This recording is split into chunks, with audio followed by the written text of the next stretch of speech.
आज हमारे पास जो सोर्स है वो उत्तर प्रदेश की नदियों, झीलों और आर्द्र भूमियों यानी वेटलैंड्स पर आधारित एक 100% exam oriented premium infographic guide है। हाँ, और ये गाइड खास तौर पर यूपीपीसीएस, पुलिस और लेखपाल जैसी एग्जाम्स को ध्यान में रखकर डिजाइन की गई है। राइट, लेकिन इसकी सबसे अच्छी बात यह है कि ये सिर्फ नीरस तथ्यों की कोई लिस्ट नहीं है जिसे बस रटना पड़े। एग्जैक्टली काव्या, इस सोर्स की असली ताकत इसका विजुअल और साइकोलॉजिकल तरीका है।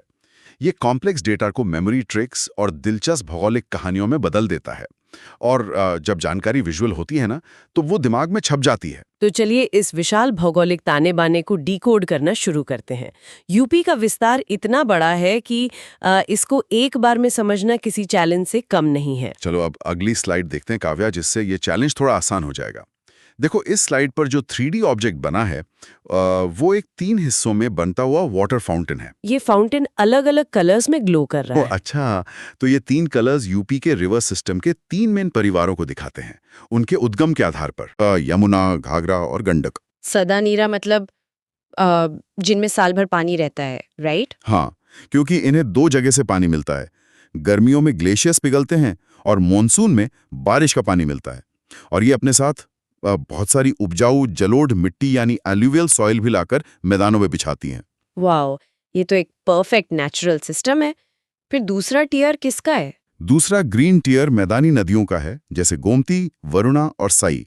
और ये वही पॉइंट है जो तुमने शुरू में पूछा था। वेट, तो अगर मैदानों में कोई पहाड़ नहीं है तो इनका जन्म कहाँ से हो रहा है? इनका जन्म किसी पहाड़ से नहीं, बल्कि बड़ी झीलों या दलदली इलाकों से होता है।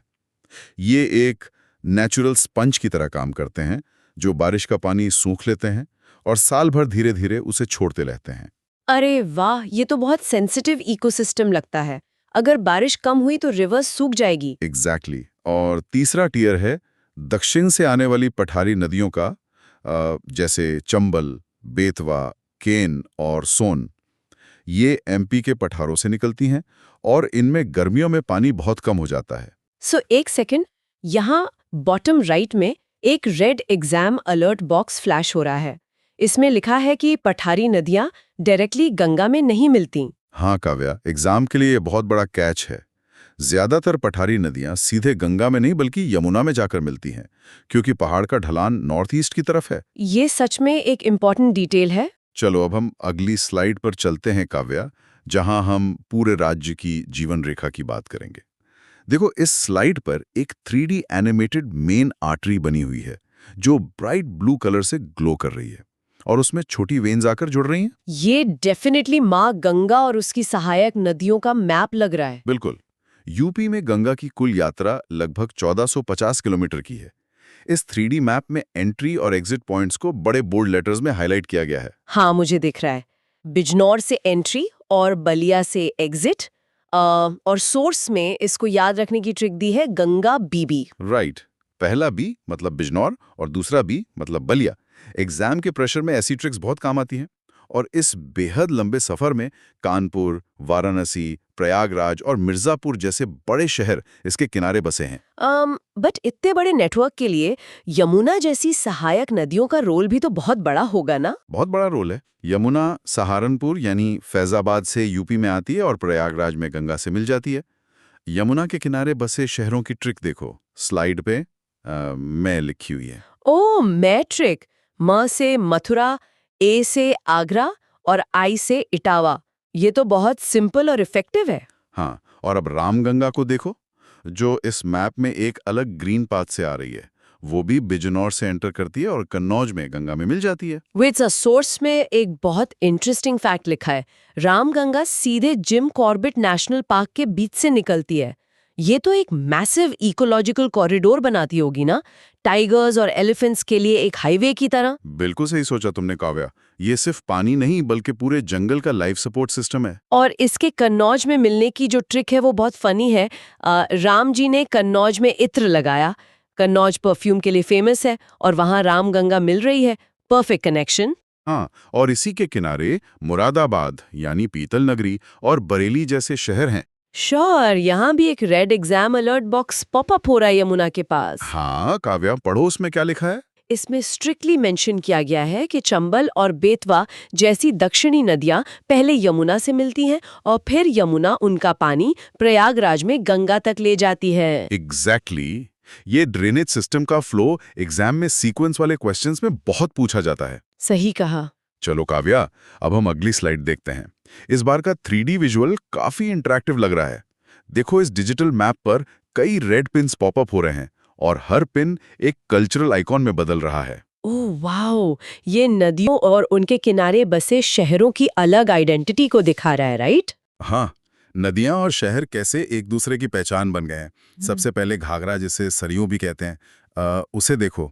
ये लखीमपुर खीरी और बहराइच बॉर्डर से आती है, पर इसकी सबसे बड़ी पहचान इसके तट पर बसा अयोध्या है। बिल्कुल, जो एक विश्व स्तर पर धार्मिक और सांस्कृतिक केंद्र है। फिर आती है गोमती, जो हमारे स्पॉन्ज वाले कॉन्सेप्ट का परफेक्ट एग्जाम्पल है।